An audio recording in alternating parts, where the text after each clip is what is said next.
যদি তারা জানতো। শিশির বেশ কিছুক্ষণ কেশে চোখ বড় বড় করে কুয়াশার দিকে হতভম্ব হয়ে তাকালো। কুয়াশা যে এমন ধারার কথা বলতে পারে তা তার ধারণা ছিল না। অবশ্য সে ভুলে কেন যায় এটা গোবর ঠাসা, এর দ্বারা সব সম্ভব। কুয়াশা হেসেই চলল। শিশির তা দেখে কুয়াশার মাথায় একটা চাটি মারল, বলল, এতটা ফাজিল কবে থেকে হলি তুই? হয়নি, আগে থেকেই ছিলাম, তুমি বুঝতে লেট করে ফেলেছো। আচ্ছা তাই না? হ্যাঁ। বলেই ঠোঁট টিপে হাসলো। শিশির এবার নিজেও একটু দুষ্টুমি করা শুরু করলো। হাতের পিঠা রেখে কুয়াশার কোমরের উপরিভাগে পেট বরাবর দুই হাতে দুই পাশে সাবধানে ধরে উঁচু করে নিজের কোলের উপর বসিয়ে নিল। হেলান দিয়ে বসা অবস্থাতেই আছে সে। কুয়াশা চমকে তড়িঘড়ি করে বলল, আরে কি করছো, কেউ এসে যাবে। আসবে না, দরজা ভেরানো। আর সকলে জানে আমরা স্বামী স্ত্রী এক ঘরে আছি, আসলেও নক করে আসবে। কুয়াশা কিছু বলল না। সে পিঠায় কামড় দিল। শিশির তা দেখে কুয়াশার পিঠাটা কেড়ে নিল, বলল, হ্যাঁ এবার বল, কি ইচ্ছের কথা যেন বললি? আমার ঠোঁট কামড়ে খেয়ে নিতে ইচ্ছে করে। কুয়াশা শিশিরের বলার ধরন দেখে লজ্জা পেয়ে গেল, কারণ শিশিরের বলাটা কেমন আবেদনময় লাগলো। শিশির তাকিয়ে থেকে এবার কুয়াশার অর্ধ খাওয়া পিঠাটা নিজের মুখের সামনে ধরে বলল, ওকে নাও স্টার্ট দিস। পিঠা থেকে শুরু কর। ইচ্ছে এখনো জমিয়ে রাখতে নেই, ইচ্ছে করলেই তার সুযোগ পেলেই পূরণ করে ফেলতে হয়। আমি নিজেই সেই সুযোগ করে দিলাম। আফটার অল আমার হাজব্যান্ড। বউদের সকল ইচ্ছে পূরণ করার স্বামীদের গুরু দায়িত্ব এবং কর্তব্য। So come first. বলা শেষ করে সাথে সাথে পিঠার টুকরোটা মুখে ভরে ঠোঁট দ্বারা চেপে ধরল। কুয়াশা শুনে হতভম্ব হয়ে গেল। মানে ছেলে সত্যি সত্যি ভেবে নিয়েছে, সে তো জাস্ট ফান করলো। কে জানতো বুনো ওল তার ইচ্ছের উপর মাত দেবে। হায় রে, নিজের বেকুবি কথায় নিজেই ফেসে গেল। সে বলল, আরে আমি তো জাস্ট মজা করেছি, ছোট আবার কামড়ে খাওয়া যায় নাকি? পিঠা মুখে রেখে আধো আধো ভাবে উত্তর করলো শিশির। কেন যাবে না? সেদিন না কামড় দিলে। কি নির্লজ্জ মার্কা কথাবার্তা বলো, দাও পিঠা দাও। বলেই হাত দিয়ে পিঠা নিতে গেলে সে মুখ সরিয়ে নিল, বলল, তোর ইচ্ছে পূরণ না করে আমি ছাড়ছি না। তাও স্টার্টেড। কুয়াশার এবার নিজের গালে নিজেরই চাপ্পড় দিতে ইচ্ছে করছে। কেন যে এমন একটা কথা এই নির্লজ্জ মার্কা বুনোওলের কাছে পেশ করতে গেল। এখন বুঝো ছেলা কেমন লাগে। শিক্ষা হয়ে গেছে, জীবনেও বলবে না। নাক কান মলে উঠল সে। শিশির কুয়াশাকে তাকিয়ে থাকতে দেখে আবার ইশারা করলো। কুয়াশা বলল, এমন খেতে পারবো না আমি। You have to. পুরো অধিকারমূলক কথা তার। কুয়াশা উপায় না পেয়ে মাথা এগিয়ে ঝুঁকে শিশিরের ঠোঁট দিয়ে ধরে রাখা পাকানে এক কামড় দিল। শিওরে উঠল শরীর। অনুভূতিরা প্রজাপতির ন্যায় উঠছে। শিশির মিটমিট করে হাসছে। এই গোবর ঠাসাকে আজ শিক্ষা দিয়েই ছাড়বে। পাকনামি বের করবে আজ। দুজন দুজনের দিকে প্রগাঢ় দৃষ্টিতে অবলোকন করছে। কুয়াশা মুখের টুকু চিবিয়ে খেয়ে আবার পুনরায় কামড় দিল পিঠায়। শিশির ঝাঁজ নিয়ে বলল, পিঁপড়ার মতো খাচ্ছিস কেন? জোরে খা। কুয়াশা কয়েক কামড় খেয়ে এবার শেষ কামড় আছে, কারণ পিঠা ফুরিয়ে গেছে। তাকে থেমে যেতে দেখে শিশির বলল, হ্যাঁ করে কি দেখছিস? এইটুকু আমি খাইয়ে দেব? কুয়াশা তড়িঘড়ি করে দুই পাশে বার কয়েক মাথা ঝাঁকিয়ে উত্তর করল। না না, আমি খাচ্ছি। শিশিরের ভেতরে দম ফাটা হাসি আসছে। জব্দ যা করতে পারছে না ভেবেই আনন্দ লাগছে তার। কুয়াশা শেষ কামড়টা নিতে গিয়ে একদম ঠোঁটের কাছে গিয়ে থামলো। একবার শিশিরের ঠোঁটের দিকে তাকালো তো একবার চোখের দিকে। নিঃশ্বাসে নিঃশ্বাস বাড়ি খাচ্ছে। শিশির হাসছে। কুয়াশা শিশিরের ঠোঁটের সাথে ঠোঁট দিয়ে পিঠার টুকরাটা কেড়ে নিল নিজের মুখের মাঝে, কিন্তু মুখ না উঠিয়ে জোরে সোরে একটা কামড় দিল শিশিরের ঠোঁটে। আজ কামড়টা উপরিভাগে দিল না। কামড় দিয়ে ভেবেছিল মুখ তুলে নেবে, কিন্তু তার চালাকিতে মাত দেবার জন্যে তো স্বয়ং বুনো ওল আছে। সে কি কম যায়? এরা কেউ কারো থেকে কম না। তাই কুয়াশা যখনই কামড় দিয়ে উঠতে আসতে নিল, ঠিক তখনই শিশির কুয়াশার মাথার পেছনে খপ করে ধরে ফেলল। এরপর কুয়াশার ঠোঁটে ঠোঁট ডুবিয়ে একটা গভীর গাঢ় চুমু খেলো। খেয়ে তৎক্ষণাৎ একটা জোরে সোরে কামড় বসিয়ে দিল। কামড়টা সে দিল একদম পারফেক্ট জায়গায়, যেটা ঠোঁটের ভেতরের অংশ, যা বাহির থেকে বোঝা যাবে না। কুয়াশা গুঙিয়ে উঠল। কেটে গেল বোধহয়। ছেড়ে দিল কুয়াশাকে। মুখ উঠিয়ে দুই ঠোঁট দ্বারা তেল মুছতে মুছতে মিটমিট করে হাসলো। এরপর নিজের দুই হাত থেকে ধুলো ঝাড়ার মতো করে হাত ঝাড়তে ঝাড়তে বলল, আইসে আমার সাথে পাঙ্গা নিতে। কুয়াশা নিজের মুখের মধ্যকার পাকানটুকু চিবিয়ে খেতে খেতে বলল, ওরে আমার বাহাদুর রে। দেখিয়েই তো দিলাম আমার বাহাদুরি। হাহ। বলে মুখ ঝামটিয়ে কুয়াশা গাল ফুলিয়ে বসে থাকলো। শিশির হাসলো তা দেখে। কুয়াশাকে টেনে বুকের উপর ফেললো। বলল, ডাবল মিস্টেটের টেস্ট কেমন পেলি পিঠায়? তা শুনে শিশিরের দিকে তাকিয়ে বলল। কি নির্লজ্জ মার্কা লোক গো তুমি। শিশির এবার জোরে জোরে হেসে দিল। কুয়াশা শিশিরের ডান পাশে বুকে মাথা রেখে বাম মুখ করে দুই হাতে শিশিরকে জাপটে জড়িয়ে ধরে রাখলো আর মিটমিট করে সেও হাসতে লাগলো। দুপুর 1টা। খাওয়া দাওয়া করে প্রায় রেডি হয়ে গেছে সকলে। সেদিনের গাড়ি দুটোকে তুষার কল করে আবার আনিয়েছে সকালের দিকে।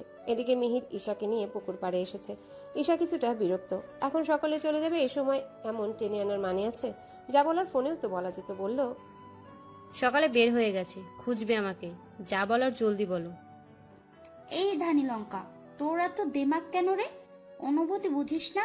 আজ এতদিন ধরে বলে যাচ্ছি, পাত্তাই দিচ্ছিস না। সমস্যা কি তোর?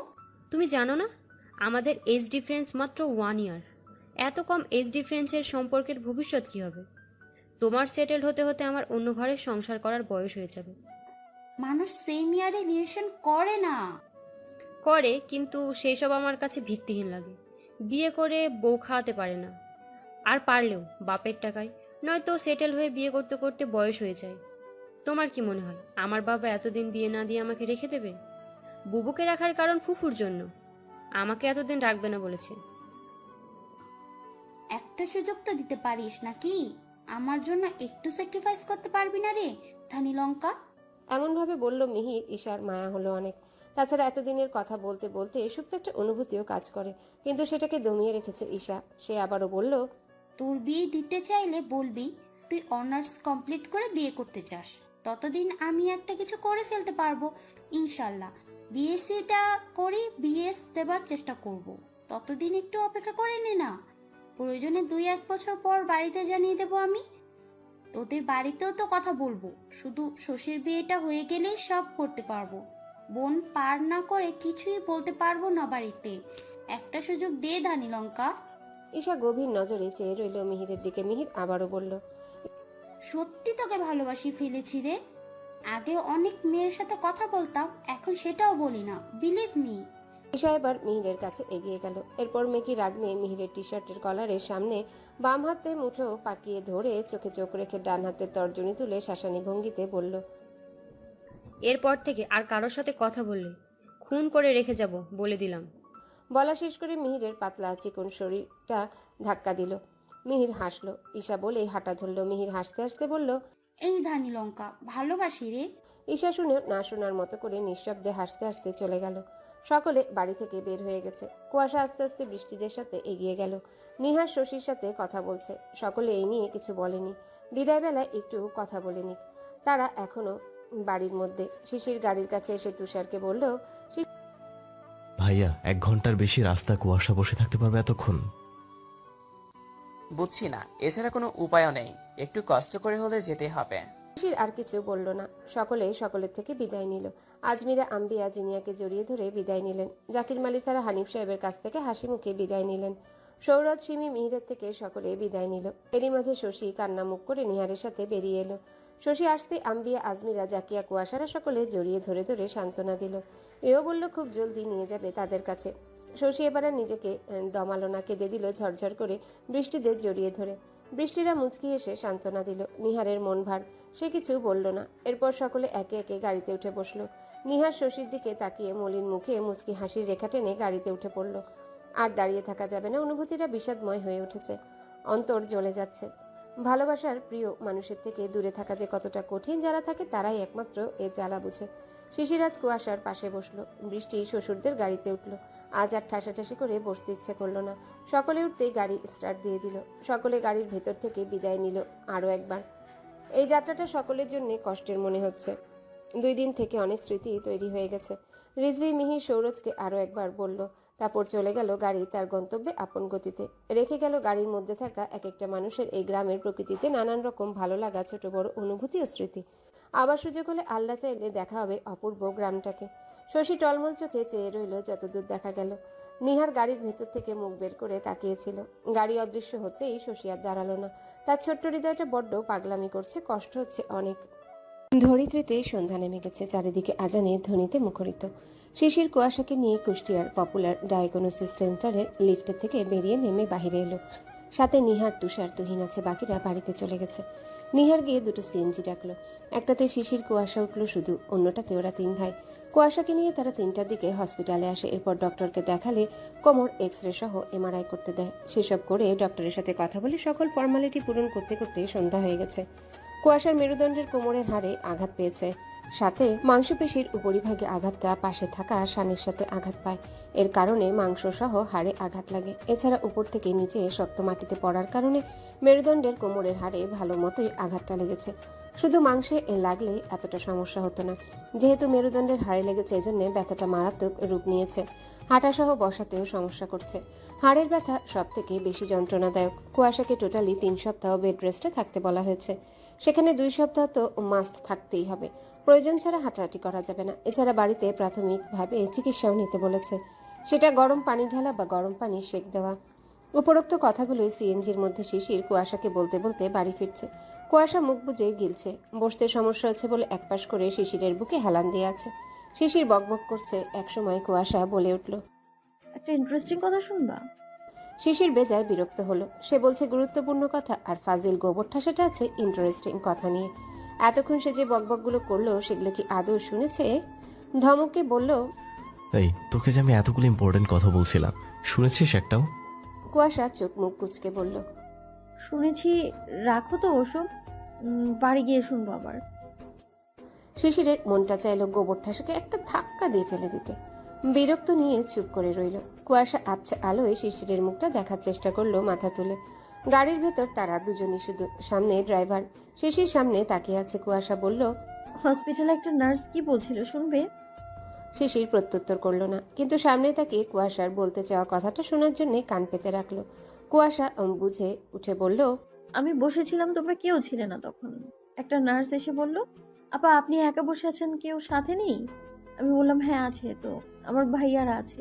মেয়েটা বলল, ও তো কোথায় গেছেন ওনারা? আমি উত্তরে বললাম ডক্টরের সাথে কথা বলছে। মেয়েটা খুব চালাক ছিল, বুঝেছো?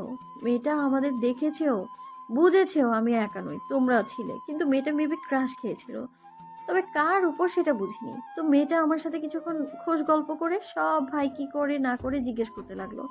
এও জিজ্ঞেস করলো সকালে সিঙ্গেল কিনা। আমি তো তখনই বুঝে গেলাম ঘাপলা আছে মেয়েটার মনে। এরপর তোমরা বেরিয়ে অন্য সাইডে গেলে না, তখন সে আবার তাকিয়ে দেখে তোমার কথা বললো। আপা আপনি একটা মাত্র মেয়ে, সব ভাই কয়টা কি সুন্দর যত্ন নেই আপনার, আপনি খুব লাকি, ইত্যাদি ইত্যাদি সব। উত্তরে মাথা নাড়িয়ে হুম বললাম শুধু। ও মা, পরক্ষণে মেয়েটা তোমাকে দেখিয়ে বলে, আপা আপনার ওই ভাইটা কি সিঙ্গেল নাকি মিঙ্গেল? আমি তো শোনামাত্র চোখ ছোট ছোট করে তাকালাম। মেয়েটা বোধহয় ভয় পেয়েছিল। যাই হোক, আমি কি উত্তর দিয়েছি জানো? শিশির এতক্ষণ বেশ আগ্রহ নিয়ে শুনছিল কুয়াশার ইন্টারেস্টিং গল্পটা। প্রশ্ন পেয়ে বুকের দিকে কুয়াশার মুখের দিকে তাকিয়ে বলল, কি? কুয়াশার উত্তর পেয়ে বেশ খুশি হলো। বুঝলো শিশির আগ্রহ নিয়ে শুনেছে গল্পটা, তাই সেও আবারও বলা শুরু করলো। আমি বললাম সেটা জেনে কি করবেন? এটা বলে জানতে চাইলাম আর কি। তো আমি বললাম ছেলেটা খুব বাজে, বুঝলেন? আমাকে শুধু মারে আর প্রচুর ঝগড়াইটা, মাইয়াগো মতো ঝগড়া করে শুধু। জীবন আমার তেজপাতা করে দিল। এটার জন্য জীবন আমার ফাটা বাসে চিপকায় চিপকায় যাইবার মতো হয়ে গেছে। কিন্তু আফসোস আমার জীবনের প্রতি, ওই বুনুল ওটার থুকু ওই ছেলেটার সাথে আমাকে ধরে বেঁধে চিপকায় দেয়া হয়েছে, বিয়ে দেওয়া হয়েছে। ওই দিনটা আমার ভাই হলেও ওই ব্ল্যাক শার্ট পরা অতি সুদর্শন ছেলেটা না, ওটা আমার স্বামী। এখন বলেন সিঙ্গেল নাকি মিঙ্গেল? সব শুনে মেয়েটার মুখটা ফাটা বেলুনের মতো চুপসে গেল। কিন্তু আমি বুঝলাম না মেয়েটা ফাটা বেলুনের মতো এমন চুপসে কেন গেল, আর তৎক্ষণাৎ উঠেই বা গেল কেন? কি সুন্দর কথা বলছিল, আমার তো বেশ ভালোই লাগছিল, একা একা বোর ফিল করছিলাম। আচ্ছা যাই হোক, সে এমন এক্সপ্রেশন কেন দিল গো, বলতে পারবা? শিশির এতক্ষণ ভ্রু মরু কুচকে কুয়াশার গল্প শুনছিল, কিন্তু শেষ কথাগুলো শুনে কুয়াশার দিকে কিছুক্ষণ ভ্রু কুচকে তাকিয়ে থেকে জোরে জোরে হেসে ফেলল। কিছুক্ষণ হেসে নিয়ে কুয়াশার দিকে তাকালো। কুয়াশাও মিটমিট করে হাসছে। সে বলল, তুই এত দুষ্টু কেন রে আল্লাহ দিব? বলেই কুয়াশার ডান গালে আলতো কামড় বসিয়ে দিল। এরপর কানের কাছে মুখ নিয়ে ফিসফিস করে বলল, কারণ তোর ব্ল্যাক শার্ট পরা অতি সুদর্শন স্বামীর উপর ক্রাশ খেয়েছে মেয়েটা, বুঝলি? তোর স্বামীর পাওয়ার কি দেখছিস? বলেই কুয়াশা সেই কানের লতিতে ছোট্ট কামড় দিল। আবারও বলল, তবে বেচারিকে এভাবে ছ্যাঁকা না দিলেও পারতি, অন্যভাবে বলতি ডোজটা গভীর হয়ে গেছে। ঠিক করেছি। আইসে আমার স্বামীর উপর নজর দিতে। মেজাজ তো আমার তখনই চড়ে গেছিল তোমার কথা জিজ্ঞেস করাতে। মনটা চাইছিল চোখ দুইটা তুইল্লা নিয়ে মার্বেল খেলি। কত বড় সাহস, আমার স্বামীর উপর ক্রাশ খেয়ে আবার আমার কাছেই আসে। শিশির আবার হাসলো। তো বুঝে শুনে ডোজটা দিয়েছিস? হ্যাঁ, কি ভাবো আমায়, আমি বোকা? না তো, তুই গোবর ঠাসা। কুয়াশা চোখ ছোট ছোট করে তাকালো। শিশিরের কাঁধ বরাবর বাহুর উপর দাঁত বসিয়ে দিয়ে কামড় দিল। জোরে আর দেয়নি, স্বাভাবিক মতোই দিল। শিশির হাসলো, বলল, তবে এতটাও ঠিক না। একটা মেয়ের ভালো লাগতেই পারে, এতে এত হিংসাত্মক হবার কিছু নেই। সে পছন্দ করলে কি তোর স্বামী করছে নাকি চলে যাচ্ছে? আর তোরও বলার ভুল প্রথমে ছিল, তুই ভাইয়ারা বলেছিলি, ফাজিল আমাকে ভাইয়া বানিয়ে দিয়েছিলি। কুয়াশা দাঁত বের করে হি হি করে হাসলো। ভাইয়াই তো তুমি, এখন না হয় ভাইয়া থেকে সাইয়া হইছো। শিশিরের দিকে তাকিয়ে বলল কথাটা। শিশির চোখ ছোট ছোট করে চেয়ে রইল। কুয়াশা এবার টুপ করে শিশিরের গালে চুমু খেলো। শিশির তার সামনে তাকিয়ে দেখলো ড্রাইভার দেখলো কিনা, কারণ সে কামড় দেবার সময় অন্ধকারে দিয়েছিল, কিন্তু এখন আলোকিত। শিশির কুয়াশার দিকে তাকিয়ে মেখি রাগ নিয়ে বলল, ফাজিল তো হচ্ছিস দিন দিন।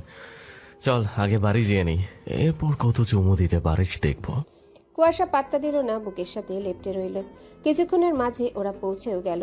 গাড়ি থেকে নেমে বাড়ির মধ্যে গেল। সকলে শিশিরদের অপেক্ষাতেই ছিল। ওরা আসতেই সকলে কুয়াশার অবস্থা জিজ্ঞাসা করলো। শিশির সবটা বলল। জাকিয়া শুনে বললেন, সিঁড়ি ভেঙে বারবার ওঠানামা করিস না, আজ উঠবি এরপর নামবি না, সব উপরেই করবি, মেনে চললে জলদি সেরে যাবে। কুয়াশা সম্মতি দিল, বলল, আর বসতে পারছি না আম্মু, ঘরে যাবো আমি। সকলে সম্মতি দিলে সে চলে গেল। সিঁড়ির কাছে যেতেই শিশির অতি সাবধানে কোলে তুলে নিল। কুয়াশা চিল্লিয়ে চোখ বড় বড় করে তাকালো। পিছনে দেখলো সব ওদের দিকেই চেয়ে আছে। কোলে করে নিয়ে যাবার বুদ্ধি জাকিয়া দিয়েছেন। এতগুলো সিঁড়ি ভেঙে উপরে গেলে ব্যথা বাড়বে বই কমবে না।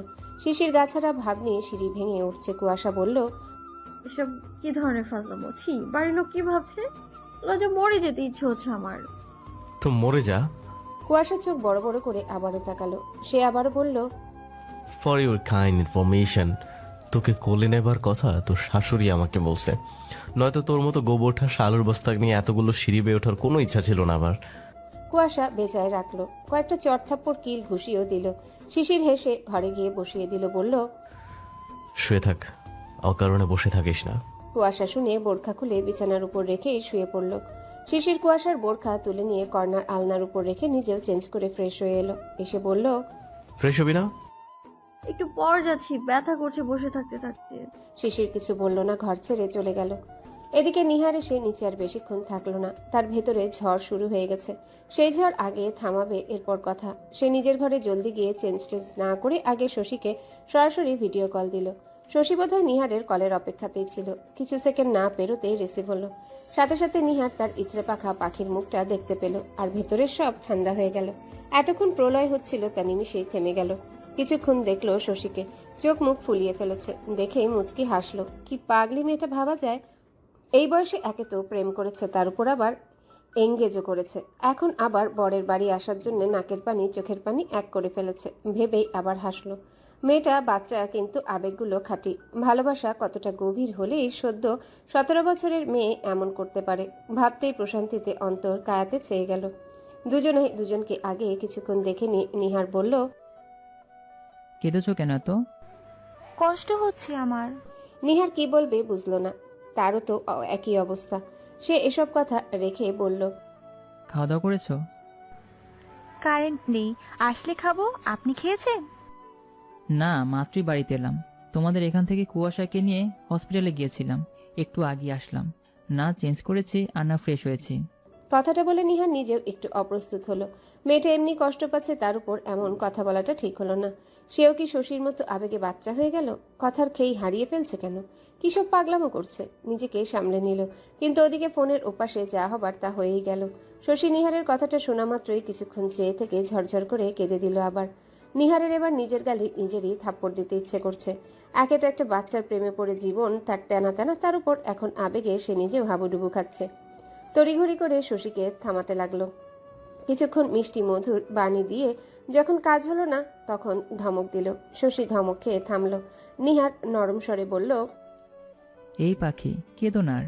আমরা এই দেখো একসাথে আছি, আর এমন আবেগী হয়ে যদি পড়াশোনায় ক্ষতি করো তো বিয়ে কিন্তু ক্যান্সেল করে দিব।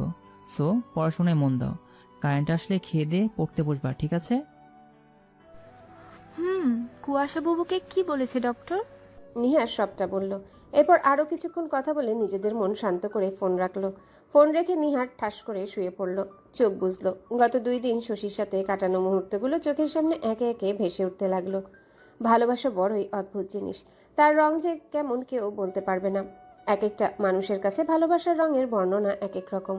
সেই রং কখনো হাসি, খুশি, আনন্দ, সুখ দেয়, তো কখনো ক্ষুব্ধ রূপ নেয়, আবার কখনো বিষাদময় হয়।